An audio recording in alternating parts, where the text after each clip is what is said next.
record-breaking temperatures have gripped Phoenix, Arizona. Why are you using gloves? To protect my hands from the heat, from basically the metal in the carts. You burn yourself so far? When I don't have them on, yes. Right now we have 109 degrees in Phoenix, Arizona, which is pretty hot, but it seems to be normal here. However, last week there were many days where records were broken. On Sunday, June 18th, Phoenix reached 118 degrees, with nearby Tucson hitting 115. Yuma, Arizona soared to 120 degrees. That's the city's fourth hottest day on record. On Tuesday, June 20, Phoenix recorded its fourth hottest day ever as well, reaching 119 degrees. On June 21st, officially the first day of the summer, it got so hot that planes were grounded. The forecast was 117 Fahrenheit. And by 10 p.m. the temperature was reading 103 Fahrenheit. On social media you can find pictures of people driving with oven mittens or trying to keep cool with ice packs in their cars. Dogs using shoes to walk in the pavement. So are these record highs a symptom of climate change? High temperature records are being broken more frequently now than ever before. So that may be an indication that the Earth is become a hotter place. Randall Cerveni is the president's professor at Arizona State University, Geographical Science and Urban Planning School. He's also the rapporteur on extreme records for the World Meteorological Organization. With the increase of anthropogenic carbon dioxide in the atmosphere, one of the most common scenarios that we see in the models is that not so much the high temperatures are getting higher, although they are slightly. The bigger thing is that our low temperatures for the day are getting much higher. So that back 20, 30 years ago in Phoenix, Arizona, we very rarely had temperatures that were in the 90s for lows.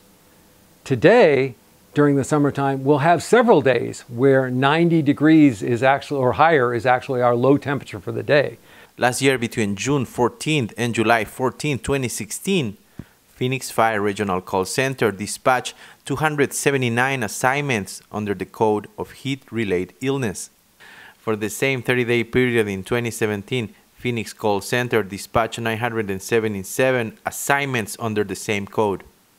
That's 498 more calls than last year for the same time period. The first sign for heat stroke is heat exhaustion. That's when you start feeling nauseous, maybe some vomiting, kind of dizzy, you can get tired, some muscle cramps, real sweaty, and that's heat exhaustion. That's something we have to be conscious of, and it's important for people to realize that the temperatures here are much hotter than where they're probably from, and they need to drink lots of water.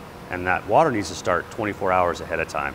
Drinking it as soon as you start feeling thirsty or tired, it's too late at that point. It's still important to drink at that point, but it's too late to combat those signs of the heat exhaustion.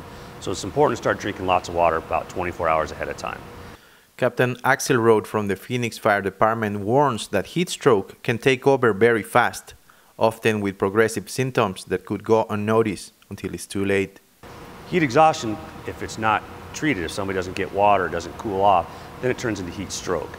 And heat stroke is, they're no longer sweaty. They start to get real dry skin. Their skin starts to get real hot. They're still nauseous. They're maybe a little lethargic. Their heart rate will start to elevate. The respiratory rate can also slow down, and they can become unconscious. And that's a very serious, life-threatening emergency. One of the hardest things to do to survive here in the heat, in the sun, in Arizona, is when you leave your car in the sun. Let's say you're working, you're at school, whatever. You come out, open the door. Wow. It's like when you're cooking and you open the door of the oven to see if your food is ready. Well, here in Phoenix, Arizona, your food is ready because this is extremely hot. In past weeks, we have seen many examples of people cooking all kinds of stuff in their cars. To understand the science behind this, I visit Arizona State University, where I met Dr. Medial, a German scientist specialized in heat mitigation, who's conducting very precise measuring temperatures at the ASU campus. So this is a mean radiant temperature card. It measures how you experience air temperature in a hot, dry desert like Phoenix. It has an air temperature humidity sensor, This is similar to a sensor you would find at the airport. It has a wind speed and direction sensor, a GPS so that we know the cart's location, and then these are 3 pairs of net radiometers. And those measure the incoming and outgoing radiation. So it measures the radiation from the direct sunlight, that's the short wave. It measures the long wave radiation, that's the heat that's emitted from surfaces that have been sun exposed. And we measure this in all 6 directions. So there are 2 front and back, 2 left and right, and then 2 up and down facing sensors. So that we get the radiation at a 360-degree, basically all sides that hit a human body. This card carries a system that the local scientists call Martin because it measures radiant temperature. Ariane uses it to check readings in different parts of the campus and the city of Phoenix, recording the findings to validate the accuracy of results by computer models that predict temperature. The goal is to develop an application that can route you through hot urban environments, not along the shortest path, but along the most comfortable and shaded path. So if the air temperature at the airport is 120 degrees Fahrenheit, mean radiant temperature can vary much more than the air temperature data from the airport.